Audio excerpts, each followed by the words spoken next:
عملت في الفيديو ده 9 تتبيلات جديدة للفراخ، واخر تتبيلة فيهم مميزة جدا.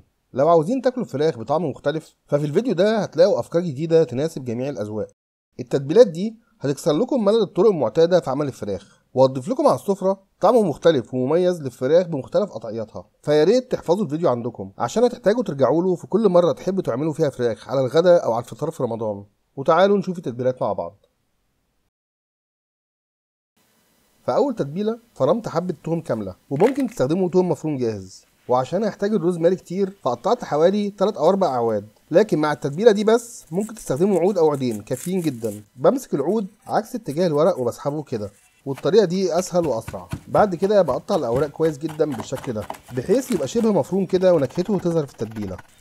ضفت شويه منه على التتبيله، وبعد كده عصرت ليمونه كامله عليهم بالشكل ده. وبعد كده ضفت عليهم حوالي 150 جرام زبده من اي نوع. بعد كده ضفت حوالي معلقتين كبار دبس رمان وشويه زيت زيتون او زيت نباتي ومعلقه صغيره فلفل اسود ومعلقتين ملح صغيرين برضو. وبعد كده بضرب كل الخليط ده كويس جدا بالهاند بلندر او في الكبه لحد ما الخليط يتجانس تماما ويبقى قوامه كريمي كده مفيهوش اي كتل، وكل المكونات تدوب في بعض. كده التتبيله جاهزه. نيجي بقى للفراخ بتاعتنا.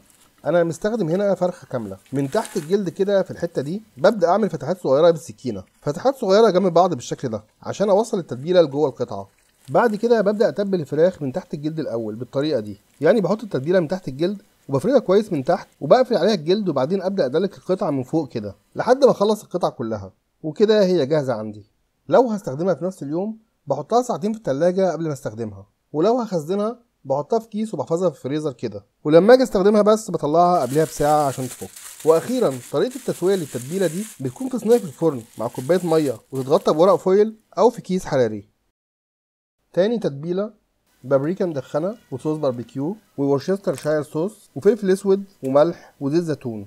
والتتبيله دي بتكون حلوه جدا في الشوي، سواء على الفحم او على الجريل او في طاسه سخنه على نار هاديه مع شويه زيت صغيرين، او ممكن برضو بعد ما تطلعوها من الفريزر وتسيبوها ساعه عشان تفك تتعمل ببيض وبقسماط وتتقلي في الزيت. ويفضل طبعا قطعيات زي الدبابيس هنا عشان بتستوي بسرعه.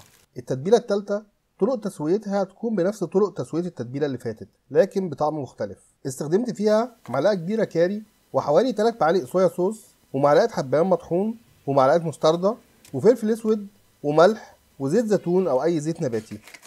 وبعد ما نقلبهم كويس ننزل فيهم قطع الفراخ اللي عندنا، وبرضه يفضل نستخدم قطعيات بتستوي بسرعه زي الوراك. التتبيله دي غير ان طعمها بيكون قوي ونكهتها مميزه، لكن كمان لون الفراخ بيكون شهي جدا وريحتها كمان بتكون نفاذه وحلوه جدا.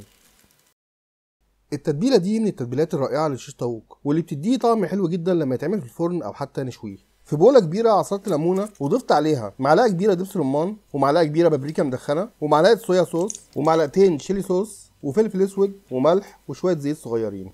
ونقلب كل المكونات دي مع بعض كويس، وبعدين ننزل فيهم قطع شيش الطاووق اللي عندنا. وبعد ما نتبلهم كويس بالخلطه دي نبدا ندخل شيش الطاووق في ستيكس الشوي اللي عندنا كاننا بنخيط الستيكس فيهم. والستيكس دي هندخلهم بيهم الفريزر في كيس طبعا لو مش هنسويهم دلوقتي، لكن لو هنسويهم على طول فيفضل نسيبهم في التلاجة ساعتين الاول قبل ما نسويهم عشان يشربوا التتبيله. طبعا البصل والطماطم دول اختياري، بس طعمهم بيكون حلو جدا في الشوي، والطماطم بتحافظ على الشيش طري مش بتخليه ينشف في الشوي. التتبيله دي للفراخ الفيليه بتكون حلوه جدا لو عندنا قطعيات فيليه كبيره هنشويها على الجريل، او قطعيات رفيعه عاملينها للقلي بالبيض والبقسماط. هنحتاج حوالي معلقه جنزبيل فريش مبشور. انا هنا بشرت اكتر من معلقه عشان هحتاجه تاني كمان شويه، لكن التتبيله دي محتاجه معلقه واحده بس. بنضيف الجنزبيل على معلقه سماق كبيره ومعلقه بابريكا وصوص باربيكيو وفلفل اسود وملح وزيت زيتون او زيت نباتي عادي طبعا، ونخلط المكونات كويس جدا، وبعدين نتبل بيهم قطع الفراخ الفيليه اللي عندنا بالشكل ده. ولو هنستخدمهم على طول فبنحطهم في التلاجة ساعة على الأقل، إنما لو هنخزنهم في الفريزر فأنا بفضل نعملهم كده. نفتح كيس السندوتشات من ناحيتين ونحط طبقة من الفيليه ونقفل عليهم الكيس، ونحط طبقة تانية بنفس الطريقة، وهكذا لحد ما نحط الكمية كلها عشان نقدر نطلع القطع اللي عاوزينها من غير ما نطلع الكمية كلها. وبعد ما خلصتهم حطيتهم كلهم في كيس واحد وأصبحوا كده جاهزين. التتبيله دي ميزتها انها تنفع لاي قطعيه من الفراخ. استخدمت معلقتين كاتشب كبار ومعلقه خل عنب ومعلقه سيراتشا صوص ومعلقه كبيره دبس رمان وفلفل اسود وملح وشويه زيت نباتي. بقلب المكونات كلها مع بعض كويس، وبعدين بنزل فيهم قطع الفراخ. وقطع الفراخ يفضل تكون مفتوحه كده بالسكينه زي ما عملنا في اول تتبيله عشان نوصل التتبيله لكل حته فيها. واخيرا نتبل الفراخ كويس جدا بالتتبيله بتاعتنا، وكده اصبحت جاهزه. بس نحطها في كيس وندخلها في فريزر او نسيبها ساعه في التتبيله قبل ما نستخدمها. التتبيله دي حلوه جدا للشيش طاووق وللفيليه، مش بس عشان طعمهم فيها بيكون حلو، لكن كمان عشان بتحافظ على طراوه قطع الفراخ لما بنسويها. بنزل علبه زبادي من اي نوع، وشويه من الروزماري اللي قطعناه في الاول، وبرده معلقه من الجنزبيل اللي بشرناه في الاول، ومعلقه من 7 بهارات، ومعلقه ملح وفلفل اسود وشويه زيت زيتون. وبعد ما نقلبهم كويس ننزل فيهم قطع الفراخ اللي عندنا بالشكل ده، ونقلبهم في التتبيله كويس. وبعد كده حسب قطعيه الفراخ اللي بنستخدمها، فلو عندنا فراخ فيليه بنعملها بنفس الطريقه اللي استخدمناها قبل كده، ولو زي كده بنتبل شيش طاووق فبندخلها في السيخ الشوي زي ما عملنا قبل كده، وبنحطها في كيس محكم وندخلها في فريزر، او لو هنستخدمها على طول نسيبها ساعتين في التتبيله في التلاجة. التتبيله دي من التتبيلات الاسيويه الرائعه اللي بتكون سبايسي شويه وفيها طعم سويت اند ساور. حطيت هنا معلقه كمون ومعلقه كزبره ومعلقه حبهان كلهم مطحونين، وبنزل عليهم 3 معالق سويت شيلي صوص ومعلقه كبيره سريراتشا صوص. بعد كده بنحتاج حوالي 5 شرايح اناناس متقطعين، ويفضل اناناس فريش مش معلب، لان المعلب بيكون عليه سائل محلى ممكن نجيبه من اي هايبر ماركت متقطع وجاهز. واخيرا ضفت معلقه ملح ومعلقه فلفل اسود، ونخلط كل المكونات دي مع بعض بالهاند بلندر. وقفت بس احط زيت كنت نسيته، وبكمل ضرب تاني لحد ما الخليط يتمزج تماما ويبقى قوامه كريمي بدون اي كتل. بعد كده نزلت قطع الفراخ وتبلتهم كويس بالتتبيله، وكده اصبحت جاهزه. وكالعاده لو انا هستخدمهم في نفس اليوم اسيبهم الاول ساعتين في التلاجة، او لو هخزنهم بحطهم في كيس وبدخلهم الفريزر. التتبيله دي من التتبيلات المشهوره في الدول الاسيويه زي تايلاند وجزر الكاريبي والهند. والاناناس غير انه بيدي طراوه للفراخ، فهو كمان فيه انزيم اسمه بروميلين بيفكك انسجه اللحمه، فبيساعد انها تستوي كويس في وقت قليل، خصوصا لو هتعملها على الجريل او في الفرن ونغطيها بورق فويل.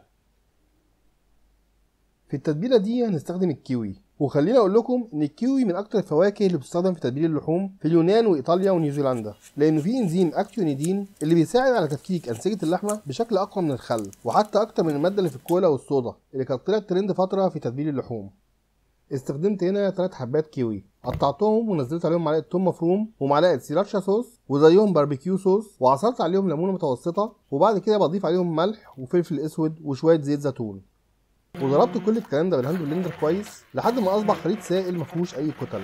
بنزل فيه قطع الفراخ اللي عندي وبتبلها كويس بالخليط ده، وبعد ساعه نقدر نحطها على الجريل او في الفرن نص ساعه، ونفتح عليها الشوايه اخر 10 دقايق، او برضو لو هنخزنها نحطها في كيس وندخلها في فريزر. ارجو تكون التتبيلات دي عجبتكم. انا حاولت انوع فيها عشان تناسب جميع الاذواق من حيث الطعم ومن حيث قطعيات الفراخ المستخدمه، فيا ريت تقولوا لي ايه اكتر تتبيله عجبتكم، وايه اكتر تتبيله شايفينها غريبه ومتحمسين تجربوها. شكرا لكم على المشاهدة، وكل سنة وانتم طيبين.